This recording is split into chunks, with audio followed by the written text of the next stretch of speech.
E aí, General William Bellini por aqui, faça um excepcional dia. Bora lá transbordar sobre a chave 12, criatividade e disrupção, dentro do SPR 40 chaves. Eu gosto demais desse tema aqui, hein? Disrupção, como eu tenho assim uma vivência muito forte na área de tecnologia, a gente sempre lê muito sobre isso daqui, ser criativo e tudo mais, é muito poderoso, né?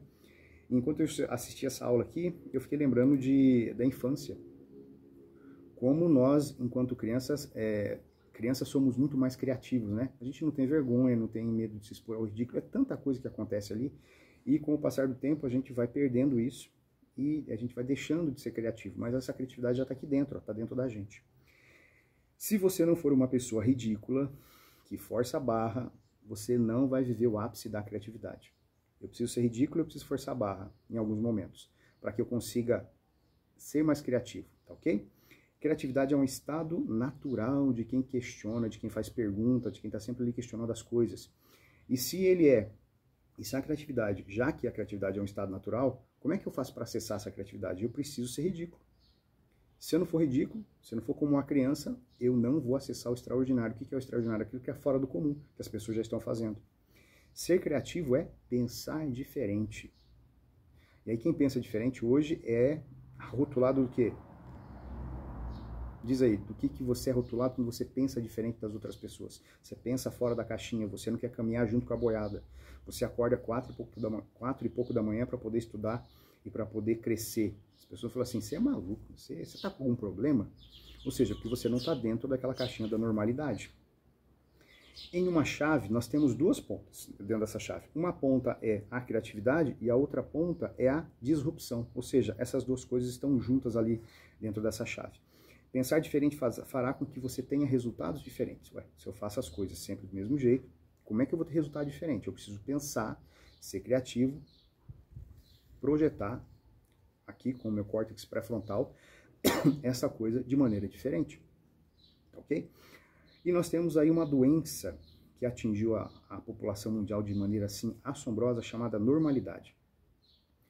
Todo mundo quer ser normal, ninguém quer sair da caixinha, pensar diferente. E essa doença chamada normalidade, ela impede que se pense em algo novo, faz com que tenhamos vergonha de ser ridículo. Ser normal é uma doença mental. Nós não nascemos para ser assim, normais, fazer as coisas do mesmo jeito. A gente nasceu para crescer, se desenvolver, tá ok? E os normais dentro disso daqui, eles nunca serão campeões em nada. Não se desafiam, não pensam diferente. O que eu estou fazendo hoje, será que daria para fazer de maneira diferente, com mais agilidade, com menos tempo? Eu já estou falando de tecnologia. Técnica, logia, o estudo da técnica. Ou seja, o que eu posso fazer aqui para fazer com que isso aqui seja mais rápido, tá ok? Isso aqui é forte, hein? Ninguém inventa nada. E Salomão já dizia, né? Não há nada novo debaixo do céu. Isso não é um refrigério, um conforto para você? E ao mesmo tempo um desafio. Porque a Bíblia diz que Deus tem prazer em esconder coisas aqui, nesse plano terreno, e a gente tem que fazer o quê? Nós temos que correr atrás e descobrir que coisas são essas. Disrupção, vamos falar de disrupção agora. Disrupção é um corte abrupto de tecnologia. Tecnologia não tem a ver apenas com a parte que nós pensamos em microchips, esse tipo de coisa. Tecnologia é fazer com que... Tem muito a ver, né? Porque com este tipo de tecnologia, um lápis é tecnologia, um papel é tecnologia, entendeu?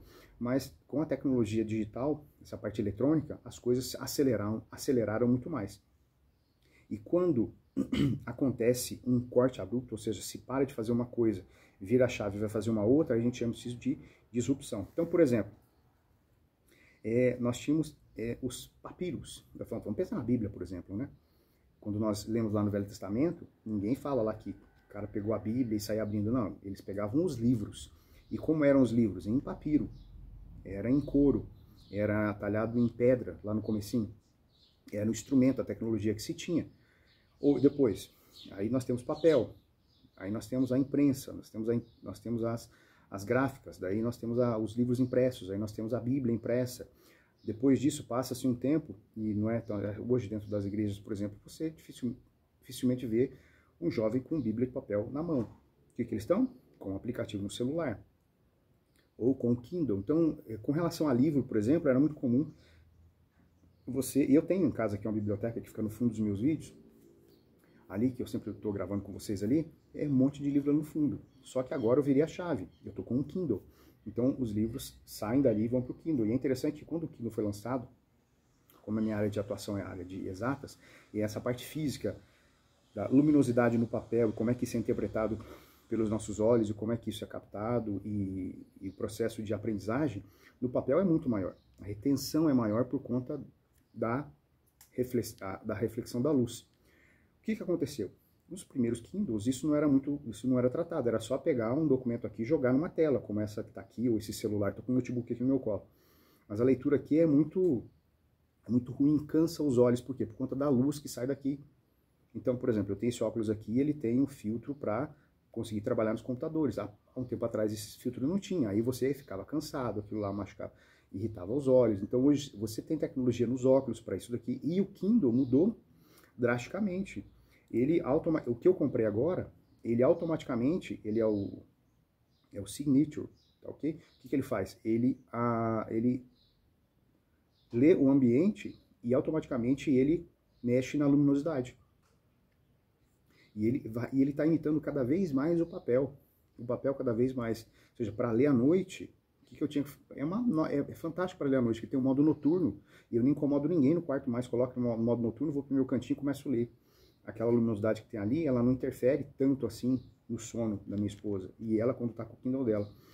Isso foi uma virada de chave tão grande que eu comprei o meu, comecei a usar, já comprei um segundo para minha esposa e comprei um para o meu filho, que também tem um processo de leitura que a gente coloca ele aqui. Ou seja, daqui a pouco está chegando um quarto Kindle aqui, que vai ser para minha filha, mas aí ela vai ficar um bom tempo no papel ainda. Então isso é a disrupção, é uma quebrada assim abrupta do que está acontecendo. O ser humano, aí interessante que o Pablo deu o exemplo dos carros, né? Dos cavalos, cavalo puxando charrete, depois o cavalo sai de cena, e me chamou muita atenção o fato do cavalo sair de cena, porque o cavalo ficou ali até eles não conseguirem mais fazer com que o cavalo corresse de maneira mais veloz. Ou seja, vamos passar o que o cavalo está fazendo para a charrete. E aquilo mexeu demais comigo, assim, porque o que acontece com a gente? Nós temos, muitas vezes, esse saudosismo e a gente continua plantado em cima de um cavalo, a gente continua muito atrasado. Tá ok? Ó, ir para um sítio ou para uma área rural e andar a cavalo é fantástico, não é disso que eu estou dizendo. Mas vamos utilizar a metáfora aqui. O ser humano continua querendo andar com cavalos, continua muito atrasado. Um cavalo anda até 50 km por dia apenas. Tem carro que chega a 700. Mas vamos pensar num carro, 110 km por hora, já é o dobro da velocidade. Você consegue... É o dobro da velocidade. Assim, o dobro da velocidade não, 110 km por hora. E o cavalo anda 50 km por dia. Olha que coisa. Quantas vezes além apenas um carro simples, vai fazer mais do que um cavalo. Isso é muito poderoso da gente estar pensando, né? E quais são os cavalos que você tem na sua vida e que eu tenho na minha vida? A gente tem que deixar esses cavalos de lado, porque eles não estão nos deixando acelerar e partir para uma próxima tecnologia. Seja infantil, divertido e ridículo. Quando eu sou infantil, divertido e ridículo, isso aqui é uma fórmula perfeita para a criatividade. E o Pablo deu uma dica aqui, que eu já uso há um bom tempo, que é, inclusive o Christian Barbosa falou sobre isso, ele tem em volta, para quem é aqui do Piorano, tá ok? Quem está no Piorano também, vai lá nos mega empresários, ele coloca alguns aplicativos, alguns apps que ele utiliza para produtividade, e tem um específico que é de música, meu filho está usando aqui, e é bem interessante. Esqueci o nome dele, mas dá uma procurada lá, é alguma coisa.fm. O que acontece ali? A música ela aumenta 15% da sua produtividade. Então, por exemplo, eu estou no computador trabalhando, eu vou para o YouTube e tem lá canais que trabalham com a estratégia Pomodoro. Então, o que é a estratégia Pomodoro? Você trabalha por um tempo, com uma música que ela não é cantada, é só instrumental, bem tranquila assim, mas ela vai te ajudando a ficar mais focado. E depois ele para, por exemplo, 25, trabalha 25, 5 minutos de descanso. Para que isso? Para você fazer uma quebra de padrão, recarregar as energias e voltar de novo com um pico mais elevado. E a música que está sendo ouvida ali naquele momento aumenta em até 15%, porque você está mais focado. Eu gosto de fone de ouvido bem grande assim, que elimina os barulhos externos. Frase que me chamou a atenção nessa aula, nessa chave número 12 aqui do SPR 40 Chaves. Isso aqui é poderoso, hein? Que o seu dia não seja um dia de vitórias. Ah, tem um dia de vitórias. Não, eu não quero que você tenha uma vitória, não. Eu quero que você tenha um monte de problema no seu dia, o Paulo falou. Sabe por quê? Porque com problema você vai ser mais criativo. A cada problema, eu subo o nível da minha capacidade, paciência, gestão de recursos. Eu achei isso aqui maravilhoso, né? Deus, me dê paciência. Toma o José, a Maria, o sei lá quem na sua vida. Vai lá treinar a paciência. E se eu quero ser mais criativo, eu preciso de problemas e resolver esses problemas. Olha que fantástico. Beleza, general? Essa foi mais uma aula fantástica que fala de um tema que eu gosto pra caramba e a gente se vê na próxima aula.